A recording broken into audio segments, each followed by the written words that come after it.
We greet you in Jesus' name. Thank you for the opportunity, the privilege that we have to spend the next few minutes with you. Thank you for tuning in, whether you listen on the WhatsApp medium, international radio station, on Spotify, YouTube, irrespective. A warm word of welcome to you. Before we continue, let's just pray together. Father, I pray in Jesus' name, Lord, that your name will be glorified. Glorified, Lord, through what we say, what we do, how we act. And Father, that you will be the center. And Father, I pray in Jesus' name that your Spirit will be the after preacher, and that your glory, your honor will be priority number one. And I thank you for it in Jesus' name. Amen. Now, my friend, we're talking about the authority in the name of Jesus. We're busy walking through the book of Revelation. And last week we started to speak about the authority of the name of Jesus, or the authority of Jesus Christ, as portrayed in the book of Revelation, with references, of course, to the rest of the Bible. And we said that Jesus, as the sovereign King, holds ultimate authority over heaven, over earth, and eternity. And what a privilege to know that eternity is in the hands of the King. I don't have to worry about eternity. It is in God's hand. And we see that Revelation assures us that Jesus Christ rules, judges, redeems, and restores us. And he does it all for all eternity.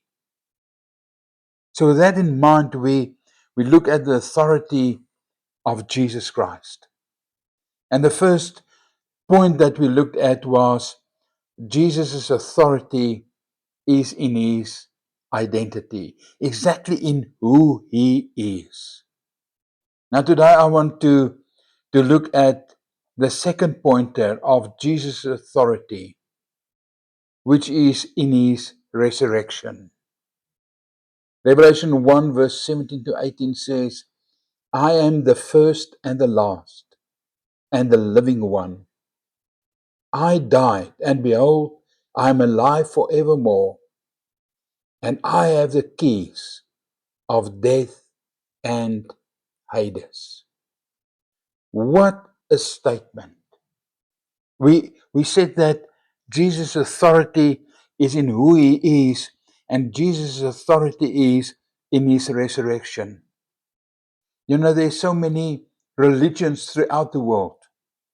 There's so many people groups throughout the world. There's so many people that argue about God. Somebody said this morning to me that there's a lot of people that know about God, but they don't serve him. There's a lot of people who know about God and who knows him, who serves him. And then there's a huge group of people that do everything in their power to deny the existence of God, who denies the existence of the resurrection, who denies that Jesus is the resurrected one. And it's not if you're listening in South Africa, it's not an Eastern thing. It is people in the Western side of the world, so-called Western Christian nations, where people totally deny the resurrection of Jesus. I once worked with a guy that had huge arguments that Jesus didn't die. He was just severely injured, and they took him to the east, and there he recovered, and all these kind of things. Well, my friend, I firstly want to say the Romans, when they crucified you, they made sure that you are dead. That was the ultimate punishment. The Romans were masters in killing people through crucifixion. That was the method of capital punishment that they used. They were the masters, as I said. You hang on that cross till you are dead. And then they leave you there till you are rotten. Do you understand that they pierced his side because they wanted to make sure that he's dead? They actually broke your legs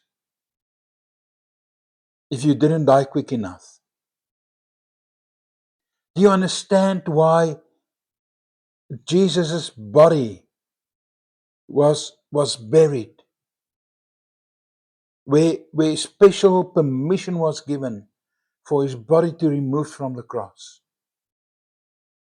The Romans, when they crucified you, they made sure that you are dead.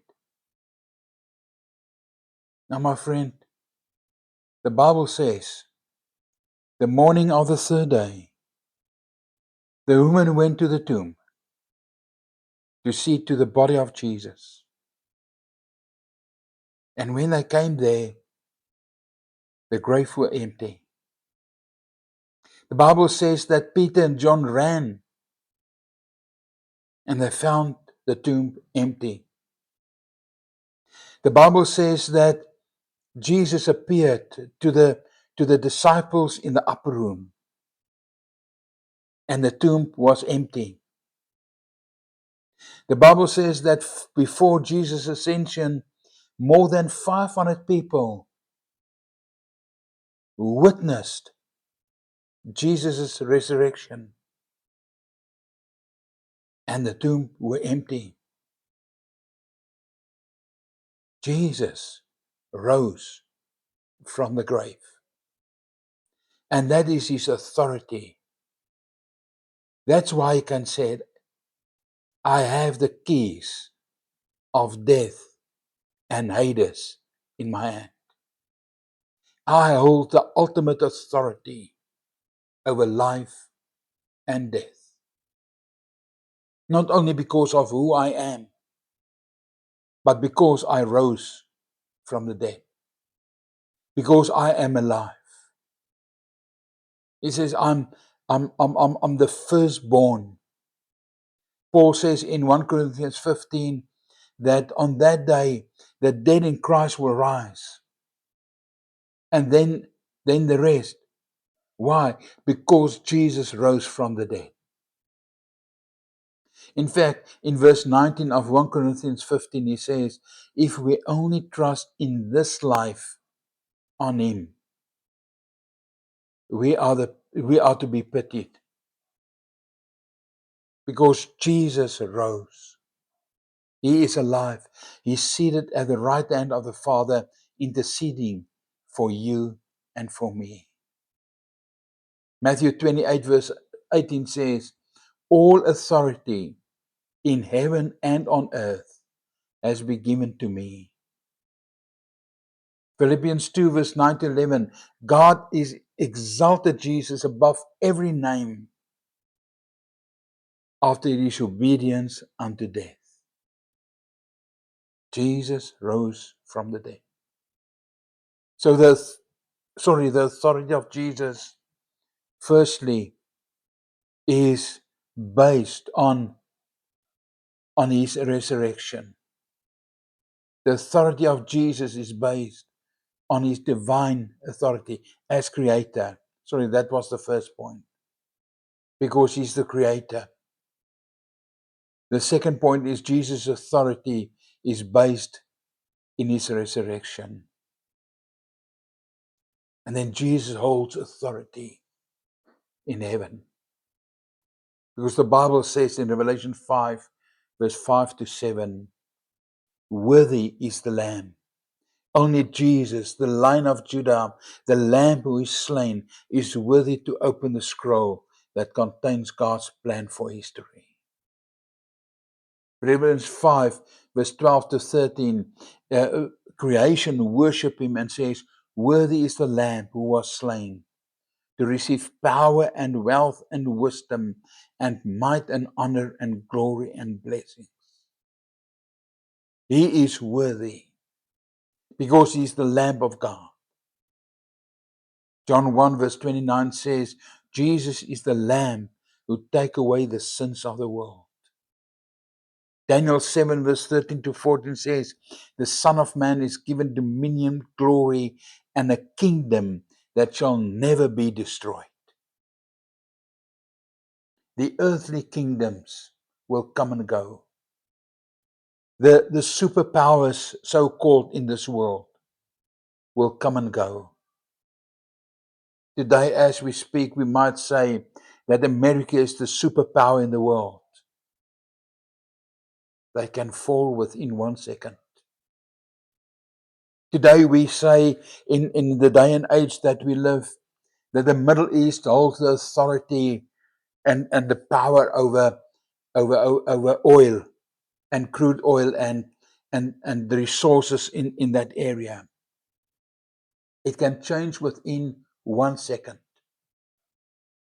Can I take you back to the story of Hitler? As example, he held this authority. He was busy conquering the world. And in 1 second when he died, everything fell apart. Jesus lives for all eternity. He is the Lamb of God.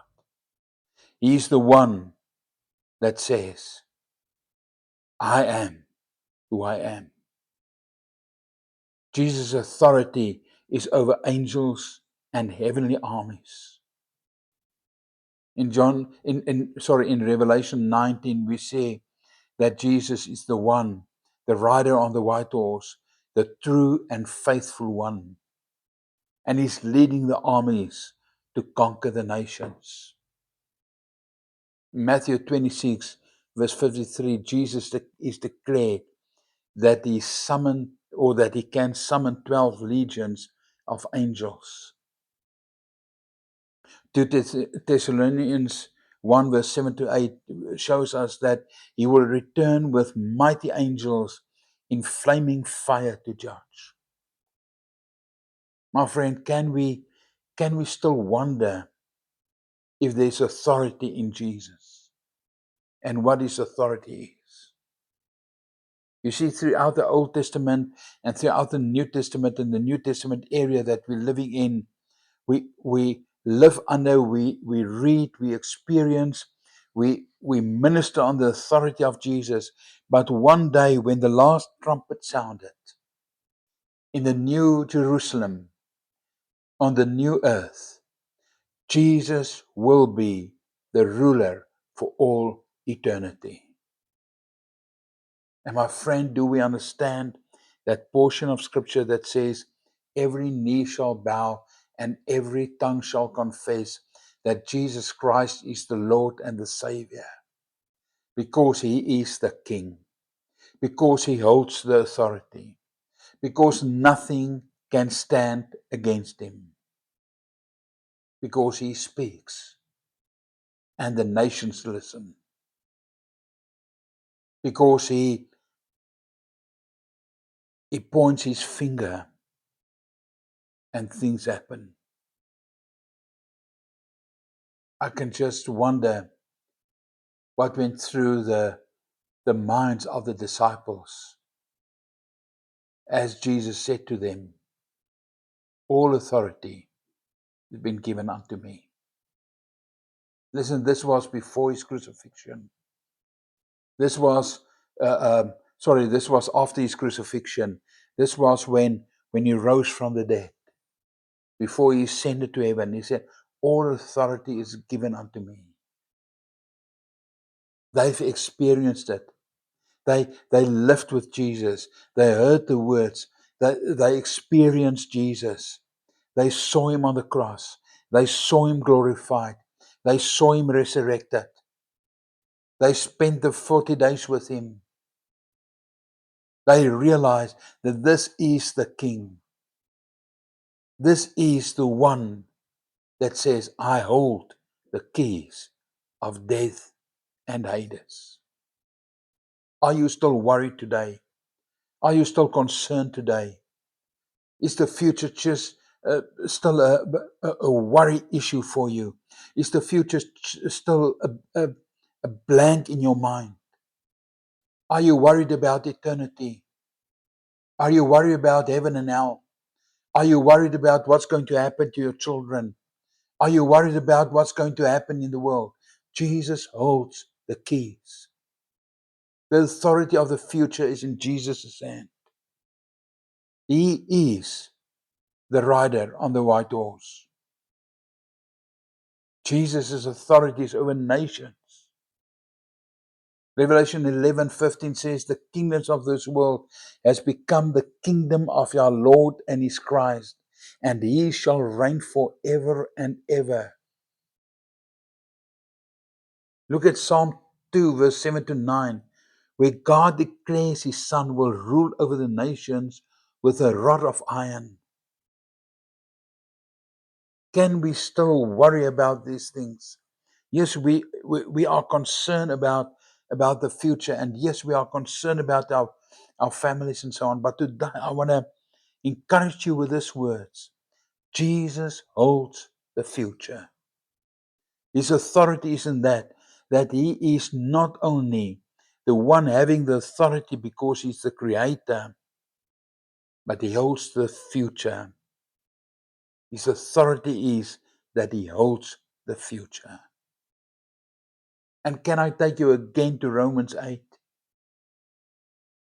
Romans 8 from verse 33, if I'm correct, where he says, nothing on earth can separate us from the love of God. How can the Lord says that if he doesn't have the authority of the future in his hands? Can you remember that song that we sang? He holds the whole world in his hands. You remember the song that we sing, I can face tomorrow because he lives. Do you remember that song that we sing, that everything is in your hands? What a friend. What a God. What a Lord. What a leader. What a king. What a judge. Jesus Christ. So Jesus' authority is over the church. We see in Revelations 2 and 3, where we started off with this journey through the book of Revelation, how Jesus walks amongst the lampstands, the seven churches. And every time he says, he who has an ear to hear, let him hear. He who has an ear to hear, let him hear. Ephesians 1 verse 22 says, God placed everything under Christ's feet and appointed him head over the church. Isn't it Jesus that said to Peter, the gates of hell will not stand against the church of God? The church is Jesus' body. The church is loved by God. Jesus is the head over the church. He is the bridegroom. Colossians 1 verse 18 says, he is the head of the body, which is the church. Jesus is the Lord over the church. You can stand against the church. You can say about the church what you want to say. You can judge the church. You can talk bad about the church. And I'm talking about the true church of Jesus Christ. Not false religions. Not sects. Not money-making rackets. Not churches that's been planted to glorify a man or two people. Not churches that's been planted to have a business in it. The church, what Jesus said, on this rock, this revelation that I'm the Son of God, I will build my church. The church that run with a vision of God, go into all the world, make disciples, baptize them, teach them to obey every word that I've said. That is the church. Jesus is the head of it. Why? Because Jesus is the first one that rose from the dead. Why? Because Jesus holds the ultimate authority. Why? Because Jesus planted the church. That is why he's the head of the church. Because he's the bridegroom. He's the one that loves the church. Let I not be the one that condemn the church. Because he's the one that loves the church. Jesus holds ultimate authority. And the truth is, as said in Revelation 20, verse 11 to 15, he will judge. The judgment belongs to him. And in Revelation 22, verse 12, we read that he comes soon and his reward will come with him. Now, my friend, as we look at these principles of the authority of Jesus as the King of Kings and the Lord of Lords, the eternal King, the head of the church, the one that holds authority because he's the creator, the one that holds authority because he rose from the dead, the one that holds authority because he is appointed to judge, the one that holds authority because he's appointed to reward. Let us remember in this day, in this age, in this time that we go in, no matter what the world do, the authority remains in Jesus Christ. Let us remember today that he is the ultimate authority. Let us remember today that he will reign supremely. Let us remember today that he will come again and he will establish his kingdom. He will establish his kingdom.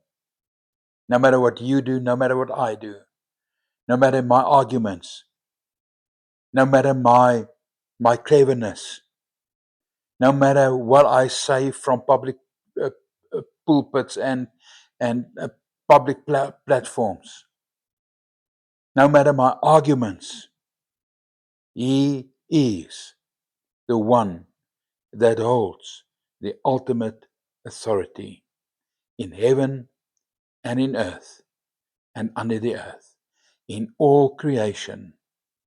Because when God spoke, he created. He says, I hold the keys of Hades, of death. Nothing can separate you from my love. He doesn't worry about the future because he is the future. He doesn't worry about the provision because he is the provider. He doesn't worry about the protection because he is the protector.